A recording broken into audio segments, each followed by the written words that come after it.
자, 여러분, 뭔가 익숙한 모습이죠? 아마 직장인들은 직장에서 보셨을 수도 있고요.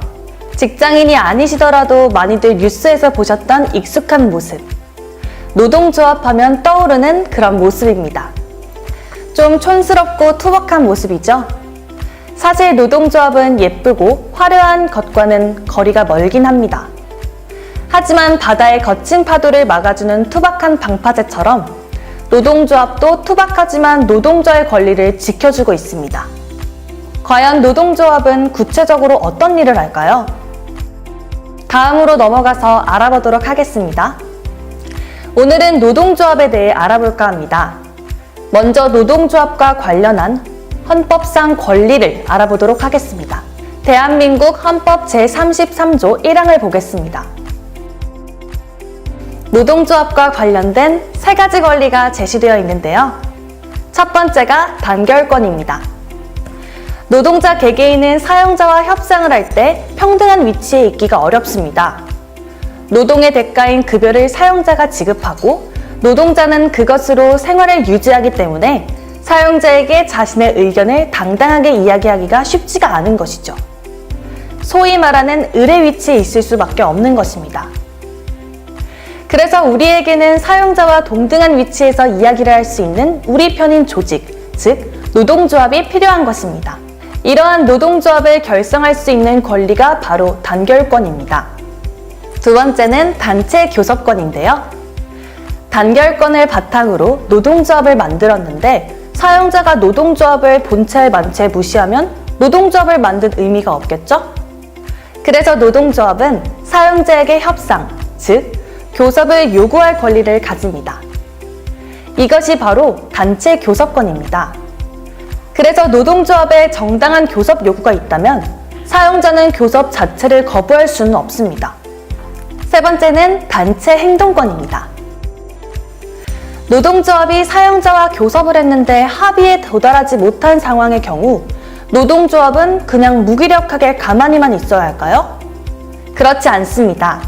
노동조합은 기업 업무의 정상적인 운영을 저해하는 집단적 행위, 즉 쟁의 행위를 정당하게 할 수 있고 사용자는 정당한 쟁의 행위로 인해 발생하는 손해를 감수해야만 합니다.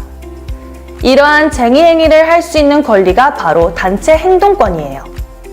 대표적인 쟁의 행위로는 노동 행위를 중지하는 파업과 생산 능률을 저하시키는 폐업이 있습니다.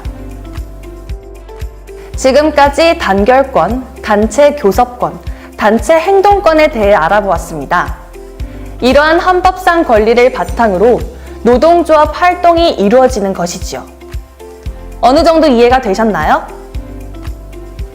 간혹 일부 언론에서는 노조를 불법 단체나 악의 축인 것처럼 묘사할 때가 있습니다. 강경 노조 때문에 기업 활동이 위축된다는 식으로 말이죠. 그로 인한 영향인지 노조의 부정적 인식을 가지고 있는 사람들도 많이 있습니다. 하지만 그런 사람들도 사용자의 갑질과 산업재해, 부당해고 등을 직접 경험하고 노조를 통해 문제를 해결하면서 노조의 필요성을 절실히 깨닫는 경우가 많습니다. If I were looking for a good job that lets me build some security for my family, I'd join a union.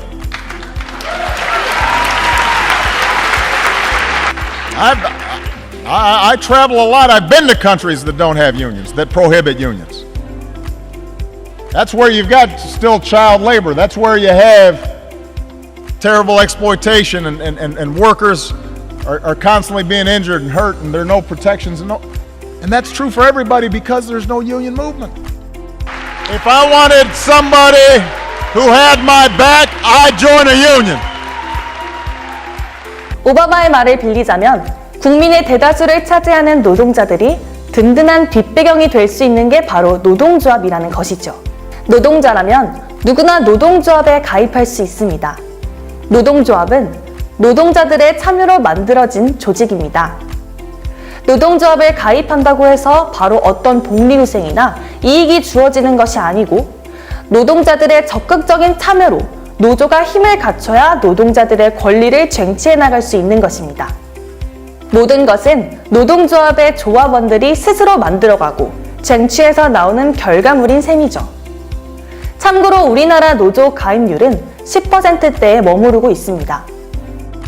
복지국가 스웨덴 같은 북유럽 국가들의 60%에서 80%를 이루는 노조 가입률과 비교해보면 미미한 수준이지요. 그래도 다행인 것은 최근 MZ세대 직장인들의 대다수는 노조의 필요성을 인지하고 있습니다. 사람인에서 21년 6월에 실시한 설문조사를 보면 10명 중 8명은 노동조합이 필요하다고 응답하였더라고요. 더 많은 노동자들이 노동조합에 함께할 수 있도록 저부터 더 노력해야겠습니다.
전국 금속노동자 금호타이어 박성기의 제10기 제자